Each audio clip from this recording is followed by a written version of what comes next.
How's it going, everyone? Greg Scott Bailey here. What a emotional story! Holy crap! Episode 3 of The Last of Us. A quick reminder: this is spoiler heavy, not heavy, but I'm going to talk spoilers here. This is my after show for The Last of Us. I appreciate you guys stopping on by. Don't forget there is episodes 1 and 2 before this too. So if you haven't checked those out, head back and I'm tongue tied because I'm so emotional on this episode. Head back, watch those, and watch episode 3. Don't forget, since it's spoiler talk, I don't want to ruin anything for you. So if you haven't watched the episode yet, go watch the episode and come back and watch. Are we set? Are we ready? Okay, here we go. Spoiler talk.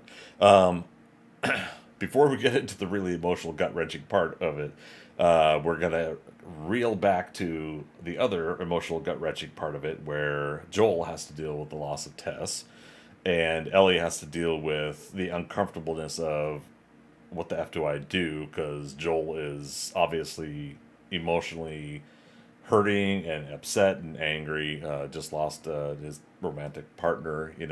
I think they showed enough of Joel and Tess, at least in the show here, to say that they at least had some sort of connection. Whether it was a true love romance, we don't know. But I think from what we see, it was a mutual partnership that the both had. They had romantic life, they probably had sexual life, they probably had this go through the trenches kind of life together, and Joel lost that person. And lost that person while trying to get this young girl maybe to a place that maybe they'll find a cure. It's a lot to write on. It's a lot to try to take care of, and I can't even imagine like what that character Joel could even feel at that moment. And so to break the ice,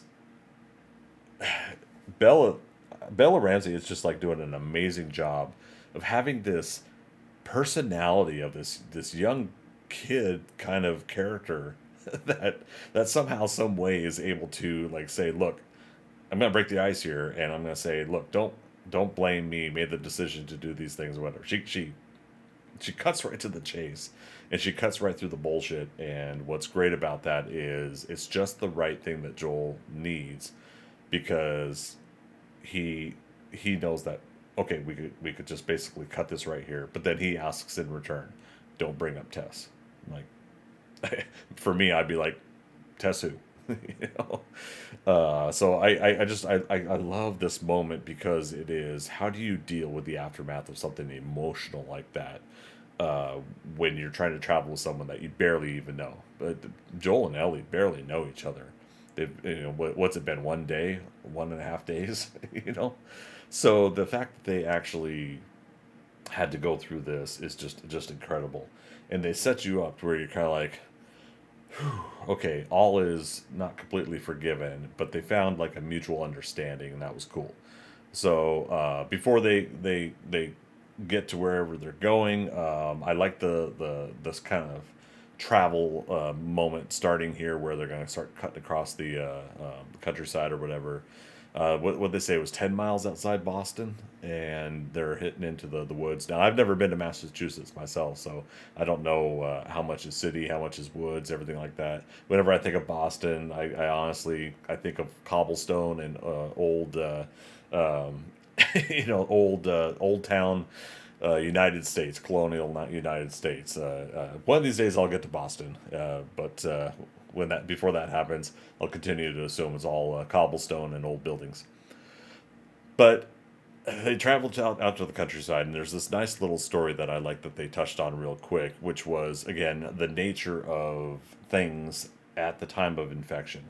It was really great to hear Joel walk through. I'm going to do a little fictional characters, fictional characters thing from Ben Affleck. But there was this really nice bit where Joel, whether he's right or wrong about how it happened, it was nice for him to tell this story of food contamination to people the night before, the morning after eating food that could be infected, people late in the afternoon to evening turning and then biting, and then through that weekend. I mean, if you really stop and you think about these either zombie or apocalypse situations, a lot of things like to do the mystery. We never know where it came from. We don't know what happened. But it just happened.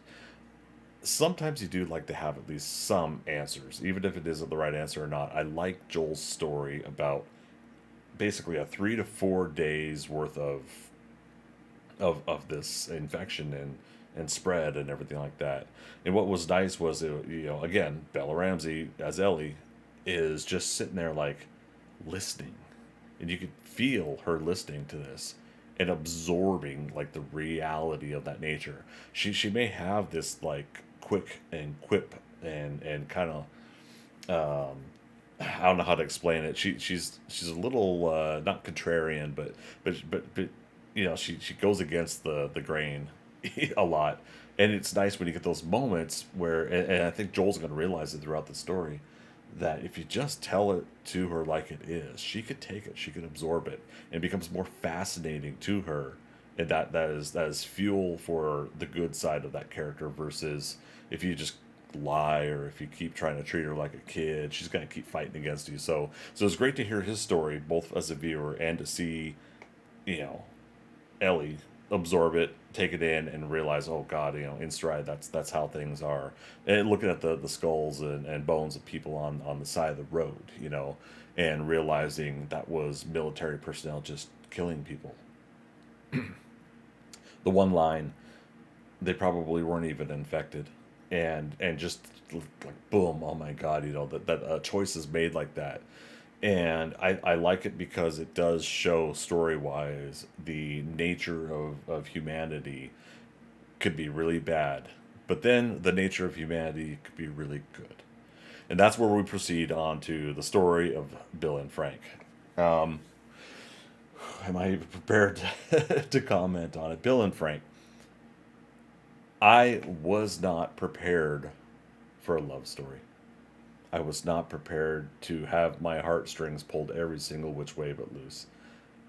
Oh my God, I did not expect this whatsoever. So, starting out with the interaction with Bill and Frank, you know, the fact that, Frank is stuck in one of Bill's traps, and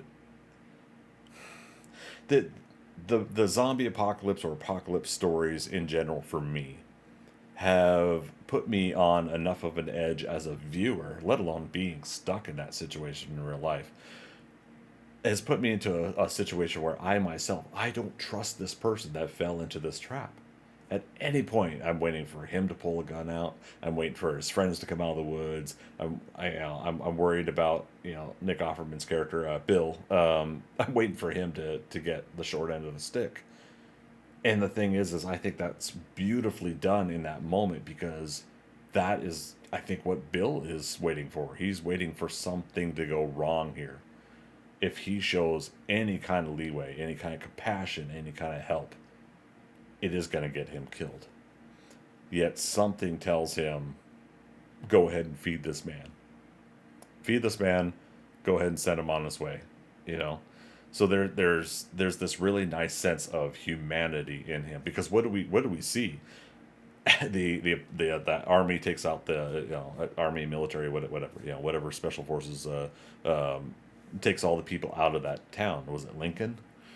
Lincoln, Massachusetts, I'm guessing.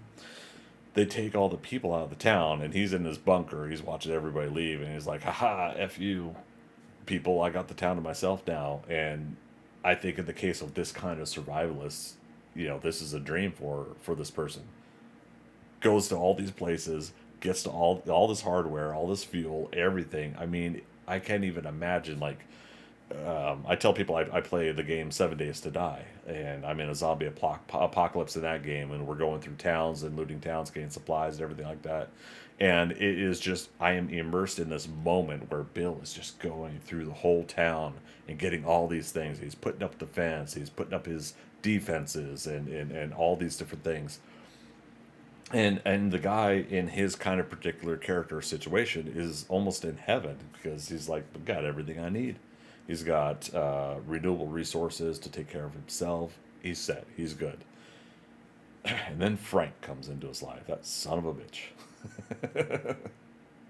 um, it, it it's just incredible. Like the fact that it could almost seem like the worst nightmare for someone like Bill to have someone come into his life like that. And he says the line later on, I didn't give, I don't know if he said he didn't give a shit or he didn't care, or, he didn't care about anything but himself, pretty much.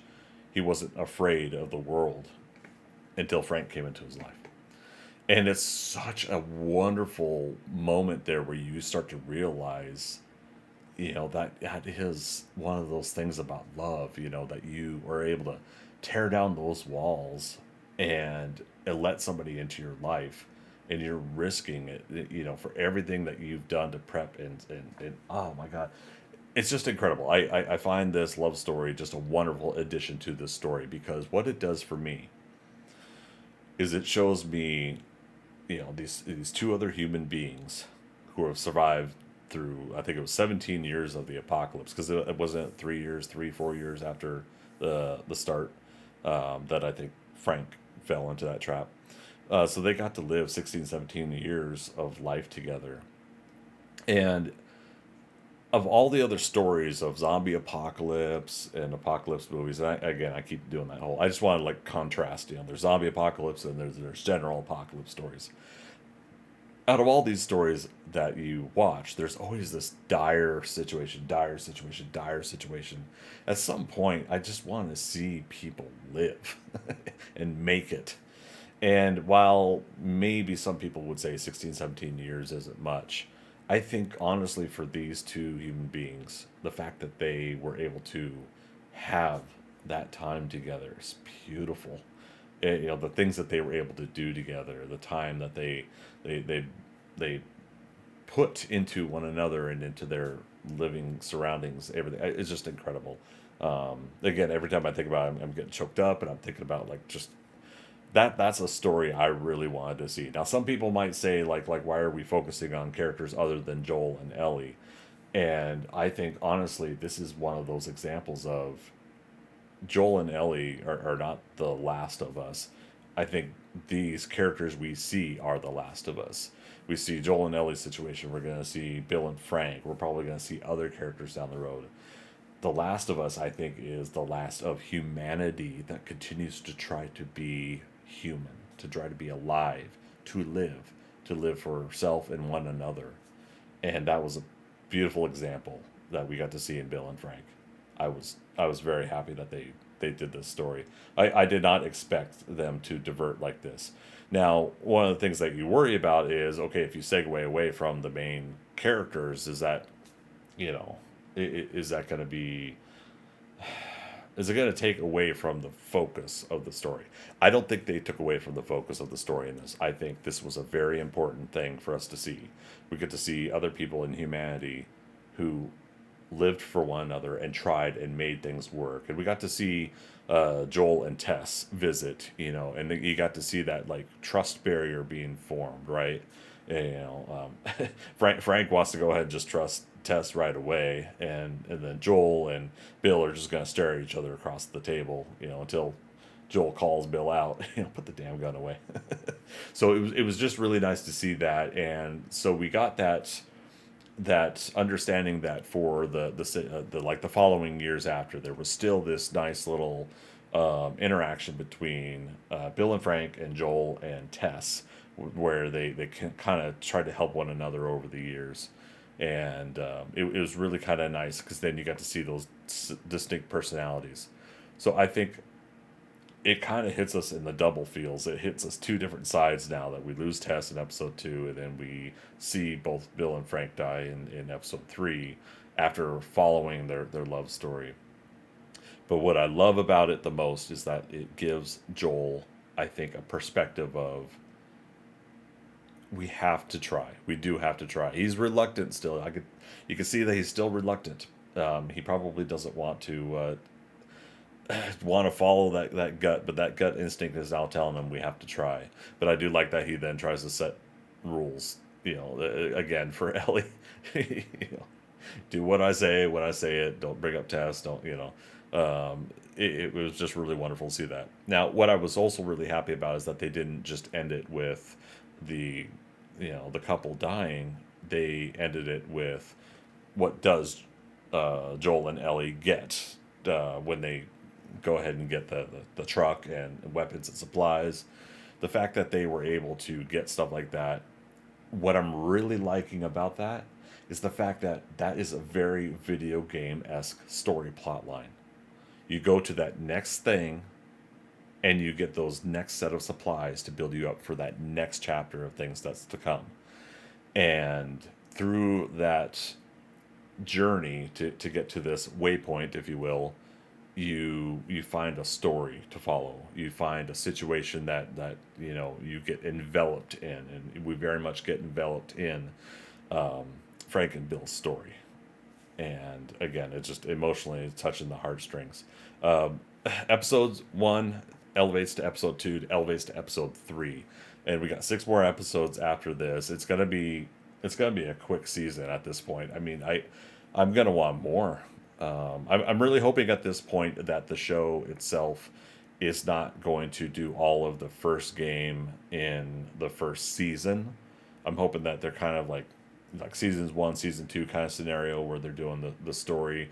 I don't know the story of game 1, but I'm saying, like, everybody I keep reading is saying, like, how are they going to do all this in one season? And that's what I'm hoping. I'm hoping that they're stretching it out. But with the way that I watched Chernobyl and Craig Mason's work on that, and way I'm seeing things happen in the Last of Us here, the way I'm seeing it, I honestly think they're gonna fit whatever story they're gonna fit in 9 episodes, and it's gonna be chef's kiss. You know. Now that's what 3 episodes of this show has done for me. Is I have complete faith in the remaining 6 episodes that we're gonna have an enjoyable rest of the show. I can't wait to see what else Joel and Ellie get into. Now, we did see some previews for next week. I haven't really commented on those much in the previous 2 episodes, but from what we see in the next previews, that they are going to interact with more human beings. It looks like, and so the one small thing that I worry about with that is going to be you're going to have the typical maybe like backstabber character, or you're going to get the do they stop and they help somebody, and is it a trap, which is part of what I think Frank sets us up for with Bill. So now, do we actually get somebody like that in episode 4, where they are the person that you try to help, or do they do what they did in what was it, the first episode, where they just drive past people and Joel's like, someone else will come along?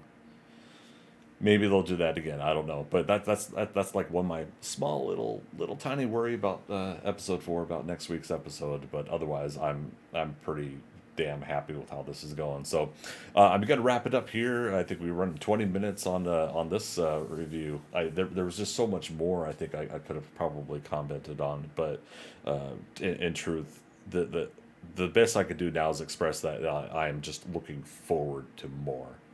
And a show, whatever the format, whatever the context, if it's able to get me wanting more, that's thumbs up in my book.